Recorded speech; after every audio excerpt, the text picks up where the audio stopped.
ಬಂಧುಗಳೇ ನಮಸ್ಕಾರ, ಹೇಗಿದ್ದೀರಿ ನೀವೆಲ್ಲರೂ? ನಾನು ಸುಬ್ರಹ್ಮಣ್ಯ ಎಸ್ ಹಂಡಿಗೆ. ಬಂಧುಗಳೇ, ಸದ್ಯ ಇಡೀ ರಾಜ್ಯಾದ್ಯಂತ ಚರ್ಚೆ ಆಗ್ತಿರುವ ಸಂಗತಿ ಅಂದ್ರೆ ಅದು ನಟ ದರ್ಶನ್ನ ಕ್ರೂರತ್ವ, ಮೃಗೀಯ ವರ್ತನೆಗೆ ಸಂಬಂಧಪಟ್ಟ ಹಾಗೆ. ಓರ್ವ ಮನುಷ್ಯ ಇನ್ನೊಬ್ಬ ಮನುಷ್ಯನ ಜೊತೆಗೆ ಹೇಗೆ ನಡೆದುಕೊಳ್ಳೋದಿಲ್ವೋ ಆ ರೀತಿಯಾಗಿ ನಡ್ಕೊಂಡ್ಬಿಟ್ರು ದರ್ಶನ್. ಆ ವ್ಯಕ್ತಿಗೆ ನಿರಂತರವಾಗಿ ಟಾರ್ಚರ್ ಕೊಟ್ಟು ಕೊನೆಗೂ ಪ್ರಾಣ ತೆಗೆದು ಬಿಟ್ರು. ಈ ವಿಚಾರಕ್ಕೆ ಸಂಬಂಧಪಟ್ಟ ಹಾಗೆ ಸಾಕಷ್ಟು ಚರ್ಚೆ ಆಗ್ತಾ ಇದೆ. ಇನ್ನು ನಟ ದರ್ಶನ್ರಿಂದ ಅತಿ ಹೆಚ್ಚು ಸಫರ್ ಆಗಿದ್ದಂದ್ರೆ ಅವರ ಪತ್ನಿಯಾಗಿರುವಂತ ವಿಜಯಲಕ್ಷ್ಮಿ.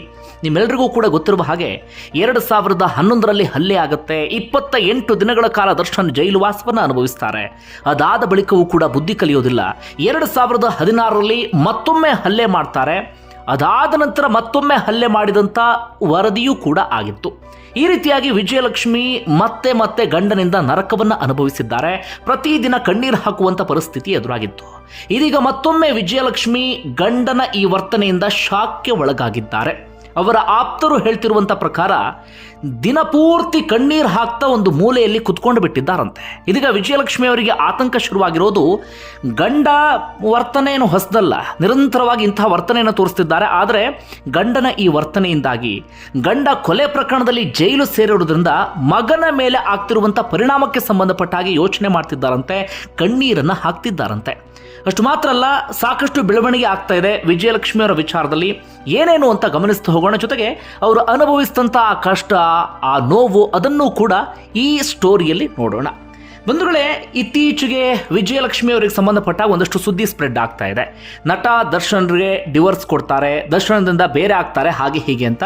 2016ರಲ್ಲೇ ಡಿವೋರ್ಸ್ ನಿರ್ಧಾರವನ್ನು ತೆಗೆದುಕೊಂಡಿದ್ರು. ಅದಾದ ಬಳಿಕ ಸಂಧಾನ, ಬೇರೆ ಬೇರೆ ಒಂದಷ್ಟು ಅವರಿಬ್ಬರ ನಡುವೆ ವೈಮನಸ್ಸು ಶಮನ ಮಾಡುವಂಥ ಪ್ರಯತ್ನ ಆಗಿತ್ತು. ಈ ಕಾರಣಕ್ಕಾಗಿ ಇಬ್ಬರು ಕೂಡ ಜೊತೆಯಲ್ಲೇ ವಾಸ ಮಾಡೋದಕ್ಕೆ ಶುರು ಮಾಡ್ಕೊಂಡಿದ್ರು. ಆದರೆ ಈಗ ಮತ್ತೊಮ್ಮೆ ಡಿವೋರ್ಸ್ ಕುರಿತಾಗಿ ಯೋಚನೆ ಮಾಡ್ತಿದ್ದಾರೆ ಎನ್ನುವಂಥ ಚರ್ಚೆ ಜೋರಾಗಿ ನಡೀತಾ ಇದೆ. ಆದರೆ ವಿಜಯಲಕ್ಷ್ಮಿ ಅವರು ಈ ಕುರಿತಂತೆ ಎಲ್ಲೂ ಕೂಡ ಹೇಳಿಕೊಂಡಿಲ್ಲ. ಹೀಗಾಗಿ ಆ ಸುದ್ದಿ ಖಚಿತವಾ ಅಥವಾ ಅಲ್ವಾ, ಅದಕ್ಕೆ ಸಂಬಂಧಪಟ್ಟ ಹಾಗೆ ಯಾವುದೇ ಕ್ಲಾರಿಟಿಯೂ ಕೂಡ ಇಲ್ಲ. ಆದರೆ ವಿಜಯಲಕ್ಷ್ಮಿ ಅವರನ್ನ ಮಾಧ್ಯಮದವರು ಮಾತನಾಡಿಸುವಂಥ ಪ್ರಯತ್ನ ಪಟ್ಟಾಗ ಮಾಧ್ಯಮದವರಿಗೆ ಯಾವುದೇ ಪ್ರತಿಕ್ರಿಯೆ ಕೊಡಲಿಲ್ಲ. ಅವ್ರ ಮನೆಯಿಂದನೂ ಕೂಡ ಹೊರಗಡೆ ಬಂದಿಲ್ಲ. ಆದರೆ ಆಪ್ತರ ಮೂಲಕ ಮಾಧ್ಯಮದವರಿಗೆ ತಲುಪಿಸಬೇಕಾದಂಥ ಸಂದೇಶವನ್ನು ತಲುಪಿಸಿದ್ದಾರೆ.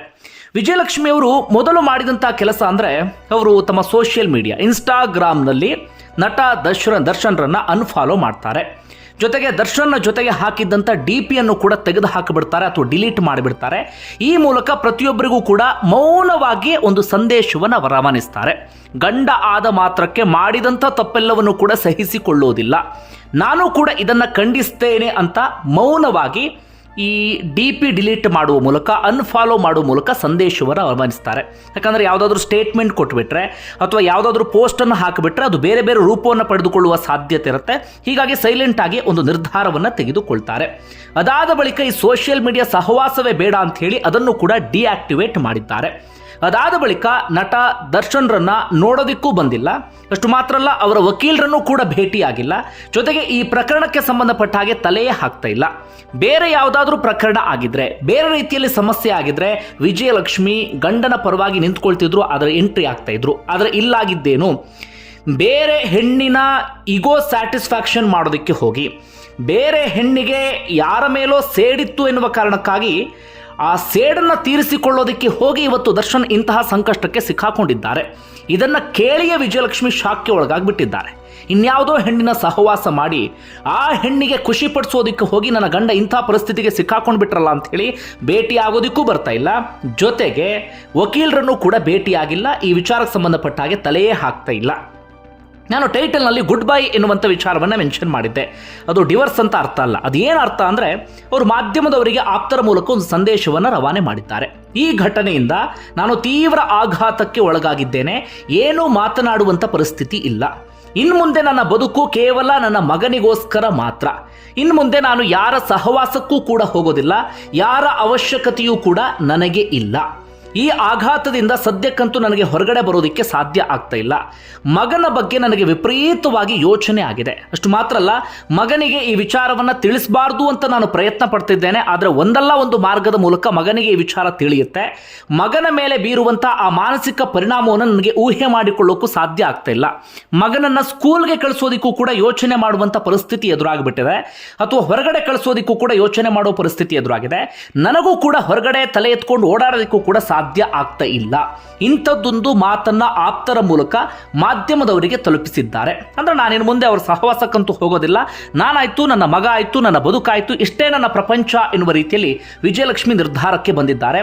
ಇನ್ನು ಡಿವರ್ಸ್ ಅದ್ರ ಬಗ್ಗೆ ಗೊತ್ತಿಲ್ಲ, ಅಫಿಷಿಯಲ್ ಆಗಿ ಡಿವರ್ಸ್ ಕೊಟ್ಟರೆ ಬೇರೆ ರೀತಿಯಲ್ಲಿ ಸಮಸ್ಯೆ ಆಗುತ್ತಾ ಏನು ಎತ್ತ ಅಂತ ಗೊತ್ತಿಲ್ಲ. ಅದಕ್ಕೆ ಸಂಬಂಧಪಟ್ಟ ಹಾಗೆ ಯಾವುದೇ ನಿರ್ಧಾರವನ್ನು ಕೂಡ ತೆಗೆದುಕೊಂಡಿಲ್ಲ. ಇದು ವಿಜಯಲಕ್ಷ್ಮಿ ಅವರಿಗೆ ಸಂಬಂಧಪಟ್ಟ ಹಾಗೆ ಸದ್ಯಕ್ಕೆ ಆಗ್ತಿರುವಂಥ ಬೆಳವಣಿಗೆ. ಇನ್ನು ಹೇಗೆ ಮದುವೆ ಆದರೂ ಆನಂತರ ಏನೆಲ್ಲ ಕಾಂಟ್ರವರ್ಸಿ ಆಗಿತ್ತು ಅಂತ ಗಮನಿಸ್ತಾ ಹೋಗೋದಾದರೆ, ಇವರಿಬ್ಬರು ಕೂಡ 2003ನೇ ಇಸ್ವಿಯಲ್ಲಿ ಮದುವೆ ಆಗಿದ್ದು. ಆಗ ದರ್ಶನ್ ಸೂಪರ್ ಸ್ಟಾರ್ ಆಗಿರಲಿಲ್ಲ, ನಟನಾಗಿದ್ದರು, ಸೂಪರ್ ಸ್ಟಾರ್ ಆಗಿರಲಿಲ್ಲ. ವಿಜಯಲಕ್ಷ್ಮಿ ದರ್ಶನ್ರ ಕುಟುಂಬಕ್ಕೆ ಸಂಬಂಧಿಕರೇ, ಅವರು ದೂರದ ಸಂಬಂಧಿ ಆಗಿರ್ತಾರೆ.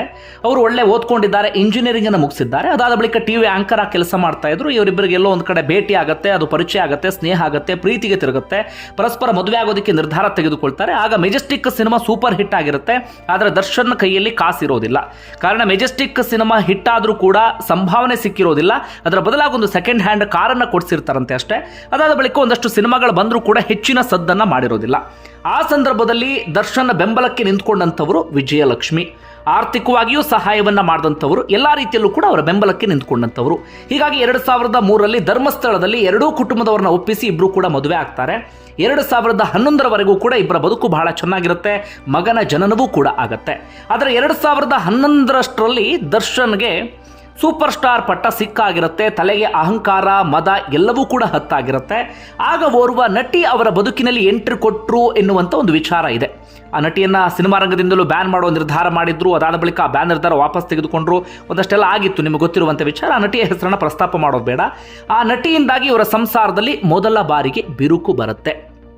2011ರಷ್ಟೊತ್ತಿಗೆ ಗಂಡ ಹೆಂಡತಿ ಬೇರೆ ಬೇರೆ ವಾಸ ಮಾಡೋದಕ್ಕೆ ಶುರು ಮಾಡ್ಕೊಂಡಿರ್ತಾರೆ. ಆಗ ಗೆಳತಿ ವಿದ್ಯಾ ಮನೆಯಲ್ಲಿ ದರ್ಶನ್ ಪತ್ನಿ ವಿಜಯಲಕ್ಷ್ಮಿ ಇದ್ದಂಥ ಸಂದರ್ಭದಲ್ಲಿ ನೇರಾನೇರವಾಗಿ ಮನೆಗೆ ಹೋಗಿ ಗಲಾಟೆ ಮಾಡಿದಂಥ ದರ್ಶನ್, ಪಾನಮತ್ತರಾಗಿ ಗಲಾಟೆ ಮಾಡಿದಂಥ ದರ್ಶನ್ ಹೆಂಡತಿಯನ್ನು ಫೋರ್ಸ್ಫುಲಿ ಕಾರಿಗೆ ಹರಿಸ್ಕೊಂಡು ಕಾರ್ನಲ್ಲಿ ಬೇಕಾಬಿಟ್ಟಿಯಾಗಿ ಹಲ್ಲೆ ಮಾಡ್ತಾರೆ.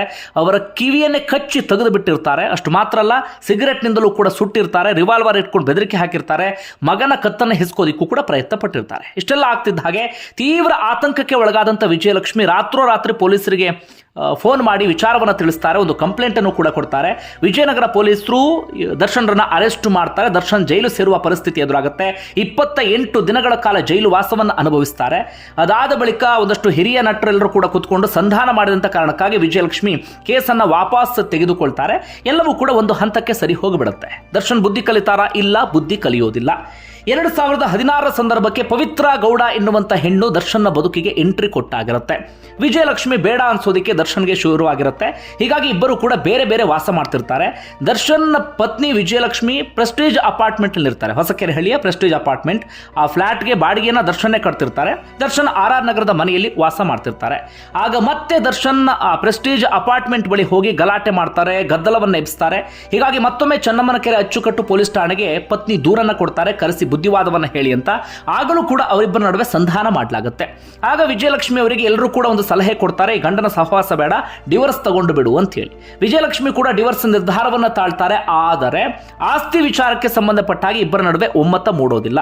ಬಹುತೇಕ ಆಸ್ತಿ ಎಲ್ಲವೂ ಕೂಡ ವಿಜಯಲಕ್ಷ್ಮಿ ಹೆಸರಲ್ಲೇ ದರ್ಶನ್ ಮಾಡಿರ್ತಾರೆ. ಆರಂಭದಲ್ಲಿ ಚೆನ್ನಾಗಿರ್ತಾರಲ್ಲ, ಹೀಗಾಗಿ ಪತ್ನಿಯ ಹೆಸರಲ್ಲೇ ಮಾಡಿರ್ತಾರೆ. ಟ್ಯಾಕ್ಸ್ ಪ್ರಾಬ್ಲಮ್ ಆಗಬಾರ್ದು, ಇನ್ನೊಂದು ಸಮಸ್ಯೆ ಆಗಬಾರ್ದು ಎನ್ನುವ ಕಾರಣಕ್ಕಾಗಿ. ಹೀಗಾಗಿ ಆಸ್ತಿಯ ವಿಚಾರದಲ್ಲಿ ಒಂದಷ್ಟು ಗೊಂದಲ ಆಗಿ ಡಿವೋರ್ಸ್ ನಿರ್ಧಾರವನ್ನು ಇಬ್ಬರು ಕೂಡ ವಾಪಸ್ ತೆಗೆದುಕೊಳ್ತಾರೆ. ಸ್ವಲ್ಪ ದಿನಗಳ ಕಾಲ ಗುದ್ದಾಟ ಮುಂದುವರೆದಿರುತ್ತೆ. ಅಂತಿಮವಾಗಿ ಇಬ್ಬರು ಕೂಡ ಚೆನ್ನಾಗಿರ್ತಾರೆ, ಎಲ್ಲ ಕಡೆಗಳಲ್ಲೂ ಕೂಡ ಓಡಾಡೋದಕ್ಕೆ ಶುರು ಮಾಡ್ಕೊಂಡಿರ್ತಾರೆ. ಆದರೆ ಈ ಪವಿತ್ರ ಗೌಡ ಎನ್ನುವಂಥ ಹೆಣ್ಣು ಅವರ ಬದುಕಿನಲ್ಲಿ ಬಂದು ಅವರ ನಡುವೆ ಒಂದು ರೀತಿಯಲ್ಲಿ ಬೇರೆ ಬೇರೆ ರೀತಿಯಲ್ಲಿ ಸಮಸ್ಯೆಯನ್ನು ಉಂಟು ಮಾಡ್ತಾರೆ. ಇತ್ತೀಚೆಗಷ್ಟೇ ಸೋಷಿಯಲ್ ಮೀಡಿಯಾದಲ್ಲಿ ಪೋಸ್ಟ್ ಹಾಕಿದ್ದನ್ನು ನೀವೆಲ್ಲರೂ ಕೂಡ ಗಮನಿಸಿದ್ರಿ. ಅದಾದ ಬಳಿಕ ವಿಜಯಲಕ್ಷ್ಮಿ ಕೂಡ ಪವಿತ್ರ ಗೌಡಗೆ ತರಾಟೆಗೆ ತೆಗೆದುಕೊಳ್ತಾರೆ. ನೀವೆಲ್ಲರೂ ಕೂಡ ಆ ವಿಚಾರವನ್ನು ನೋಡಿದ್ದೀರಿ. ಯಾವ ರೀತಿಯಲ್ಲಿ ಸೋಷಿಯಲ್ ಮೀಡಿಯಾದಲ್ಲಿ ಚರ್ಚೆ ಆಯಿತು, ಮಾಧ್ಯಮಗಳಲ್ಲೂ ಕೂಡ ಸುದ್ದಿ ಬಿತ್ತರಾಯಿತು, ಅದೆಲ್ಲವನ್ನು ಕೂಡ ಗಮನಿಸಿದ್ದೀರಿ.